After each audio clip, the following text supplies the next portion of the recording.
Hello दोस्तों, मैं आपके सामने बहुत ही इंटरेस्टिंग कहानी सुनाने जा रही हूँ। कहानी का शीर्षक है कर्म का फल।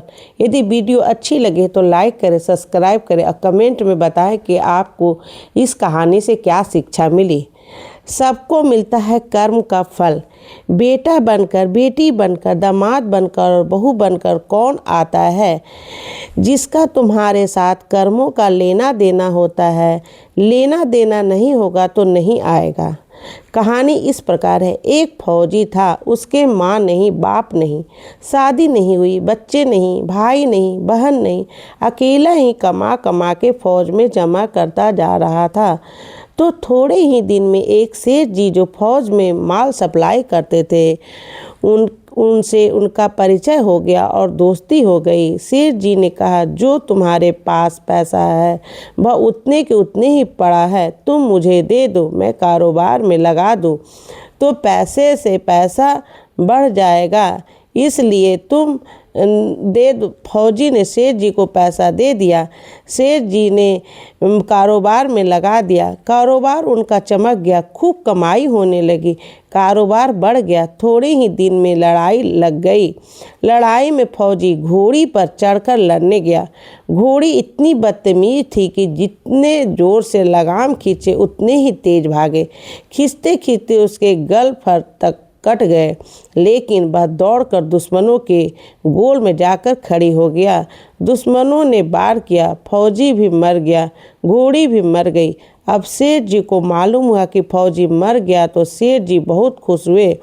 उसका कोई वारिस तो नहीं है। नहीं, अब यह पैसा देना किसको है? अब मेरे पास पैसा भी हो गया है, कारोबार भी चमक गया, लेने वाला भी नहीं रहा। तो सेठ जी बहुत खुश हुए। तब तक कुछ ही दिन के बाद सेठ जी के घर में एक लड़का पैदा हो गया। अब सेठ जी और खुश हुए कि भगवान की बड़ी दया है, खूब पैसा भी हो गया, कारोबार भी हो गया, लड़का भी हो गया, लेने वाला भी मर गया। सेठ जी बहुत खुश हुए। वह लड़का होशियार था, पढ़ने में समझदार था। सेठ जी ने उसे पढ़ाया लिखाया। जब वह पढ़ लिख कर बड़ा हो गया तो सोचा कि अब यह कारोबार संभाल लेगा, चलो अब इसकी शादी कर दे। लेकिन शादी करते ही घर में बहू आ गई। बहू रानी दुल्हन आ गई। उसने सोचा कि चलो बच्चे की शादी हो गई, अब कारोबार संभालेगा। लेकिन कुछ ही दिन के बाद बच्चे की तबीयत खराब हो गई। अब सेठ जी के डॉक्टर के पास, हकीम के पास, वैद्य के पास दौड़ रहे थे। वैद्य जी जो दे रहे हैं दवा, खिला रहे हैं और दवा असर नहीं कर रही। बीमारी बढ़ती ही जा रही, पैसा बर्बाद हो रहा है और बीमारी बढ़ती ही जा रही है। रोग कट नहीं रहा, पैसा खूब लग रहा है। अब अंत में डॉक्टर ने कहा कि लाइलाज मर्ज हो गया है, इसको अब असाध्य रोग हो गया है, यह बच्चा 2 दिन में ही मर जाएगा। डॉक्टर के जवाब देने पर सेठ जी निराश होकर बच्चे को लेकर रोते हुए आ रहे थे। रास्ते में एक आदमी मिला। कहाँ? अरे सेठ जी, क्या हुआ? बहुत दुखी लग रहे हो। सेठ जी ने कहा, यह बच्चा जवान था, हमने सोचा बुढ़ापे में मदद करेगा, अब ये बीमार हो गया है। शादी होते ही हमने इसके लिए खूब पैसा लगा दिया, जिसने जितना मांगा उतना दिया, लेकिन आज डॉक्टरों ने जवाब दे दिया है, अब यह बचेगा नहीं, असाध्य रोग हो गया है, लाइलाज मर्ज है, अब ले जाओ घर, 2 दिन में मर जाएगा। आदमी ने कहा, अरे सेठ जी, तुम क्यों दिल छोड़ रहे हो? मेरे पड़ोस में वैद्य जी दवा देते हैं, 2 आने की पुड़िया खाकर मुर्दा भी उठकर खड़ा हो जाता है। जल्दी से तुम वैद्य जी की दवा ले आओ। सेठ जी दौड़ कर गए, 2 आने की पुड़िया लेकर आए और पैसा दे दिया। पुड़िया ले आए, बच्चे को खिलाए। बच्चा पुड़िया खाते ही मर गया। बच्चा मर गया। अब सेठ जी रो रहे हैं, सेठानी भी रो रही है और घर में बहू रानी, अब पूरा गांव भी रो रहा है। गांव में शोर मच गया कि बहू रानी सेठ की कमर जवानी में टूट गई। सब लोग रो रहे हैं। तब एक महात्मा जी आए और उन्होंने कहा, भाई क्यों रोना धोना?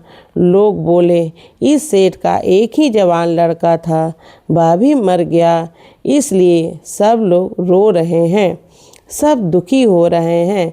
महात्मा बोले, सेठ जी रोना क्यों? सेठ महात्मा जिसका जवान बेटा मर जाए वह रोएगा नहीं तो क्या करेगा। महात्मा तो सेठ, हाँ, कारोबार के लिए पैसा मिला था तो खुशी तो थी। महात्मा, अरे उस दिन तो आपकी खुशी का ठिकाना ही नहीं था। सेठ, किस दिन। महात्मा, अरे जिस दिन फौजी मर गया, सोचा कि अब तो पैसा नहीं देना पड़ेगा, माल बहुत हो गया है। सेठ जी, कारोबार खूब चमक गया, अब देना भी नहीं पड़ेगा, बहुत खुश थे। सेठ, हाँ महाराज, खुश तो बहुत हुआ था महात्मा, और उस दिन तो आपकी खुशी का ठिकाना ही नहीं था। पता नहीं कितनी मिठाइयाँ आपने बंटवाई थी। सेठ, किस दिन। महात्मा, अरे जिस दिन लड़का पैदा हुआ था। सेठ जी बोले कि महाराज, लड़का पैदा होने पर तो सब खुश होते हैं, मैं भी हो गया तो क्या बात हो गई। महात्मा, उस दिन तो खुशी से आपके पैर जमीन पर नहीं पड़ते थे। जिस दिन। सेठ जी पूछे, किस दिन। महात्मा, अरे जिस दिन बेटा ब्याहने जा रहे थे। सेठ, महाराज, बेटा ब्याहने जाता है तो हर इंसान, हर आदमी खुश होता है, तो मैं भी खुश हो गया। महात्मा, तो अब इतनी बार खुश हो गए तो जरा सी बात के लिए क्यों रो रहे हो। सेठ, महाराज, यह जरा सी बात है, जवान बेटा मर गया है, यह जरा सी बात है। महात्मा, अरे सेठ जी, वही फौजी पैसा लेने के लिए बेटा बनकर आया और पढ़ने में, लिखने में, खाने में, पहनने में और शौक में, श्रृंगार में जितना लगाना था लगाया, शादी बीमा में सब लग गया और ब्याज दर ब्याज लगाकर डॉक्टरों को दिलवा दिया। अब जब 2 आने पैसे बच गए, वह भी वैद्य जी को दिलवा दिया और पुड़िया खाकर चल दिया। अब कर्मों का लेना देना पूरा हुआ। सेठ जी ने कहा, हमारे साथ तो कर्मों का लेन देन था, चलो हमारे साथ तो जो हुआ सो हुआ, लेकिन वह जवान बहुरानी घर में रो रही है, जवानी में उसको धोखा देकर विधवा बनाकर चला गया, उसका क्या जुर्म था कि उसके साथ ऐसा गुनाह किया। महात्मा बोले, यह वही घोड़ी है जिसने जवानी में उसको धोखा दिया, इसने भी जवानी में उसको धोखा दे दिया।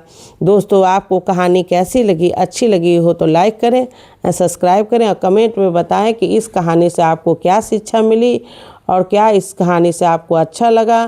वीडियो देखने के लिए धन्यवाद। राधे राधे।